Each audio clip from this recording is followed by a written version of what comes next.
Hello, everyone out there in the vinyl community. It's Lindsay here, back to another video.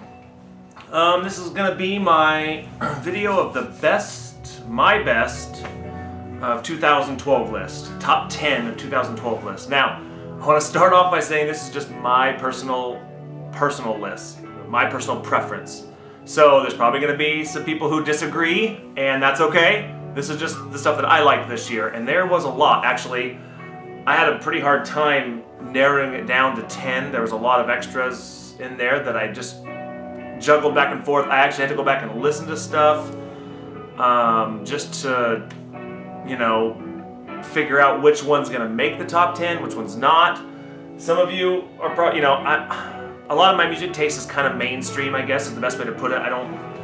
Most of the bands that I'm going to list, everybody's heard of and everybody knows, and they were a popular release during that time. And that's okay. I just wanted to show what I liked this year, or this last year in 2012, my top 10 of all the records that I bought and or listened to. So I'll just go ahead and get started. I'll start with number 10. The first one that, first I'm playing Baroness, obviously you can see in the background. That's Baroness Yellow and Green. So, first one on my list is Graveyard. Out of the way. Graveyard Lights Out. This, I don't even think I've showed this yet, but this is a great album.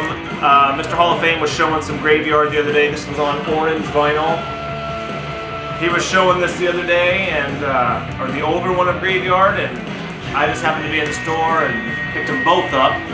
And it's so good. Like, I don't know how to explain it. 70s rock-ish with a little bit of doom metal, with a little bit of regular rock. I don't know. It's great. I like it because of the variety of the songs and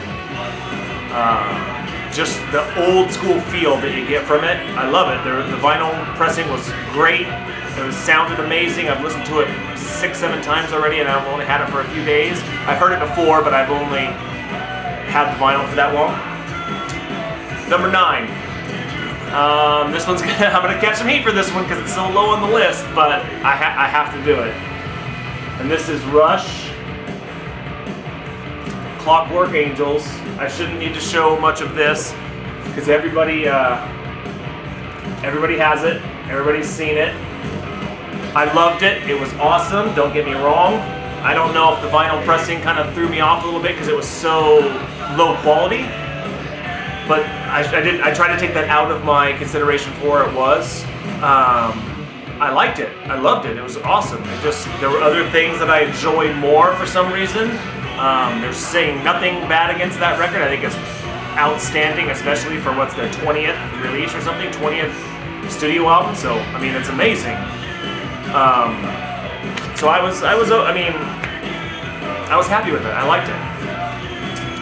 Number 8 this year, Testament. This is Dark Roots of Earth. Hang on one second, I'll fix that. I'm getting a glare on the screen for some light there, maybe. Is that going to cause it? There we go. Testament, Dark Roots of Earth. I love this album, man. I am not going to lie to you. This was also on colored vinyl, like a blue, marbly kind of look to it. I loved it. As far as like a heavy metal, if you will, I loved it. It was awesome. It was one of their best I've ever heard. I had to have some metal in my top 10. I catch myself listening to it quite a bit, so I was happy to have it. Love it. I think it's a solid 8, and level 8 for me. So. What is this? Number 7, Smashing Pumpkins, Oceania, however you want to pronounce it.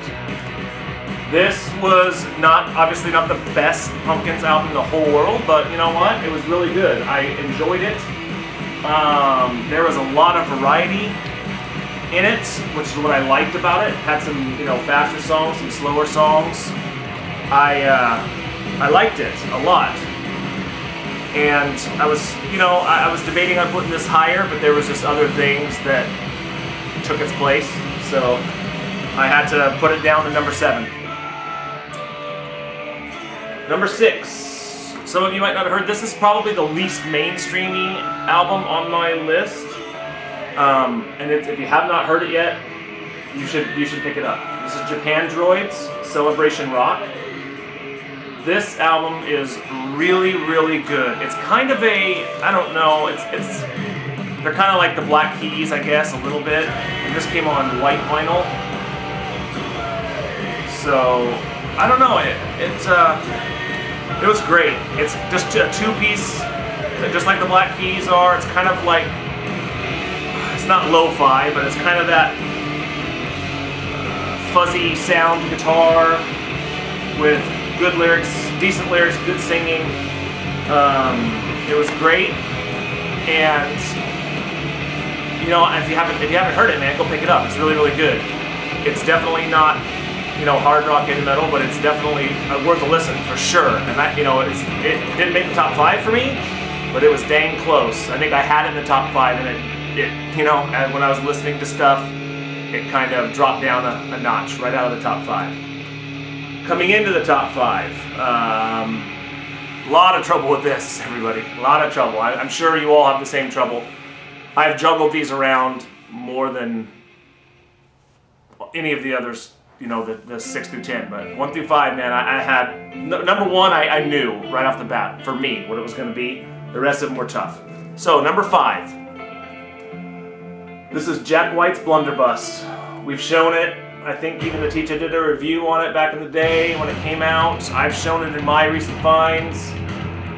This is a good album, man. This is a really good album by Jack White. It was, again, just like the Smashing Pumpkins, I like it because of the variety in the songwriting and the songs themselves.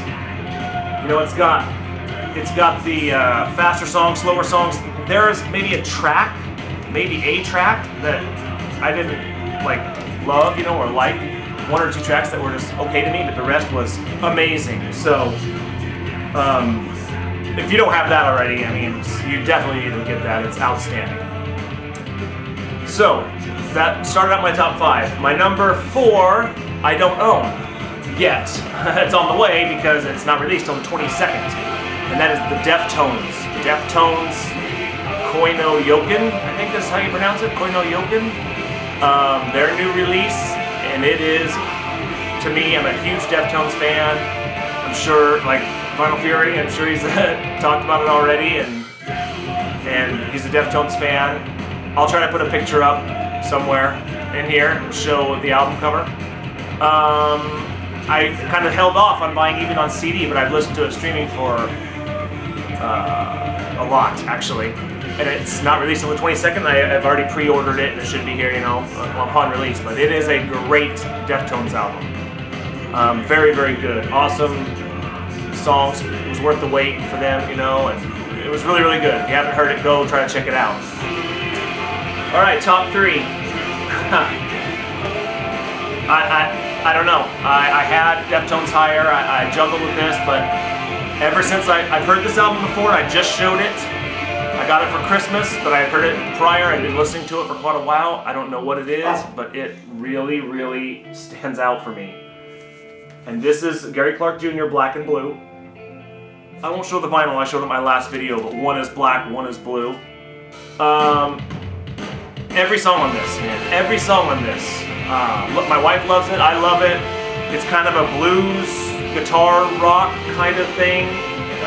Great songs, great singing on it, awesome guitar playing. I can listen to it start to finish every time, and I like it a lot. It's very, very, very good, in my personal opinion. Again, keep in mind, it's my personal opinion. So, if you have not heard it, please try to check it out. It's really, really good, actually. Okay, number 2. I'm probably going to catch some heat for this as well because, you know, this got mixed reviews to a degree, but to me, it was an easy number 2 for me. It was actually pretty easy for me to place it number 2, and this is Soundgarden's King Animal. Everybody knows I'm a huge Soundgarden fan. If they watch this video and watch any of my videos, I love the 90s grunge stuff, but I love Soundgarden even more. This is long awaited, to me very well received. It you know, it's not like their old stuff, and people complain about that. It's not old Soundgarden, you know. They're 40-something now, you know. They're not in their 20s. They don't have the, you know, Chris Cornell doesn't have the range that he used to. I get it, you know. Kid Theo can't play as fast, whatever, you know what I mean? They evolved with the time, but they still sounded great to me. I liked the songs. Some people say they're kind of cheesy songs, I guess, but not to me. I thought they were fine. They were good. Good old-fashioned rock and roll. To me, I really enjoyed it. Is there a little bias in there because I'm a huge Soundgarden fan? Maybe, I don't know. But I catch myself listening to it a lot. And I don't skip any songs, and I don't, you know, dislike any songs. And I was happy. I was happy with it. I was glad that the release, you know, it was released. And that they came out with new music, and I hope they keep doing it. I hope the reviews don't keep them from putting out new music. I love it. Okay, my number one. This is my number one because I'm a huge fan of theirs. I very much so enjoyed this album. I loved it, start to finish. I thought it was outstanding. It's my type of music. This is The Sword. Apocryphon. I'm sure I'm mispronouncing that. You can see the title right there. How's that? That'll make it even easier. This one is on orange vinyl. I believe I've shown this before. If I haven't, I'm pretty sure I have. When I picked this up, I did not pre-order this, and I wanted to pre-order this from their website because they had a special bundle pack. It was like $100 though. That's why I didn't buy it. But it came with the vinyl, t-shirt, lithograph poster, the whole deal, and the cassette tape. And they were allegedly numbering the cassette tapes and not having very many, and only 1,000 were made, and blah, blah, blah. So when I went and picked this up, so I didn't buy the bundle. I thought, oh, I'll wait on it. I went to my local record store, I picked it up, and I go there a lot, so they remember me, they know what I like. And he said, you know, but they got a couple bundle packs that had the cassette in them, still sealed. So he gave me a cassette of this also, so I didn't get it, I should have brought it. But I also have the cassette of this still sealed, of course. And what can I say about this album? It's awesome. It's awesome. Sludgy, I don't want to say sludge, doom, not doom. Kind of stoner rock, I guess, is the best way to put it. You know, those deep guitar riffs, upbeat tempo kind of stuff. Good old-fashioned to me, rock and roll. I love it. It's my number one pick of 2012. I think it's great. If you haven't heard it, I think the teacher did a review on this album as well. We're on the same wavelength lately. So if you have not heard it, go pick it up. Listen to it over and over. It's awesome. If you like any type of rock and roll like that, do it. I wanted to throw just a couple honorable mentions, I guess. Ones that I thought Baroness actually was put out in 2012. I thought it was okay. Didn't make the top 10 for me. That's okay. Of course, Van Halen put out an album this year, and I did not put it on my list. And I liked the album. It was okay. It didn't stand out to me like it should have, in my opinion. But it was good. Aerosmith had a new album out. I thought it was okay. Again, not top 10 material for me. There is a band called Astra, The Black Chord, which was number 10 for me for a long time. It almost made the top 10. I'll put a picture of that somewhere in there as well. I thought it was outstanding. Not a lot of lyrics. Mostly it's kind of instrumental-ish. There are lyrics in there, but very few. It's instrumental. It's great. Astra, The Black Chord. It's outstanding. Almost made the top 10. I think one more that I wanted to mention that I really liked that's kind of outside my genre was Beach House Bloom, their new album, Beach House Bloom. I thought it was pretty good for that type of music, which is not personally what I all the time listen to. I can listen to anything, but that one stood out to me. Beach House Bloom I thought was really good, and I've been looking online and I've seen it's made top 10s all over the place for different magazines and whatnot. And it was pretty good. So those are just a few honorable mentions that didn't make the list, but that's my top 10, 2012. I'm looking forward. I'm going to do a better job this year, I hope. Please let me do a better job this year of writing down what I get in 2013, because I actually had to go out. I had stowed a lot of my stuff away I actually had to go out to a website and look at what was released and remember some of these. Well, some of these I didn't. Like the top 5 I'm still listening to over and over, but some of the others, I knew I had them, I listened to them often, but not as often enough to remember, hey, that was 2012. So this year I'm going to try to keep a running tally, kind of just keep a spreadsheet, database, whatever, of what I get in 2013. So this list next year will be easier. Maybe I've missed some, but I haven't seen anybody else doing any 2012 lists. I'd really love to see people doing some videos on what they thought their top 10 of 2012 was. That would be awesome, just to kind of see what everybody else, maybe I missed them, I don't know. I'm a little behind the time, I know. But anyway, that's my list, and until next time, see you later.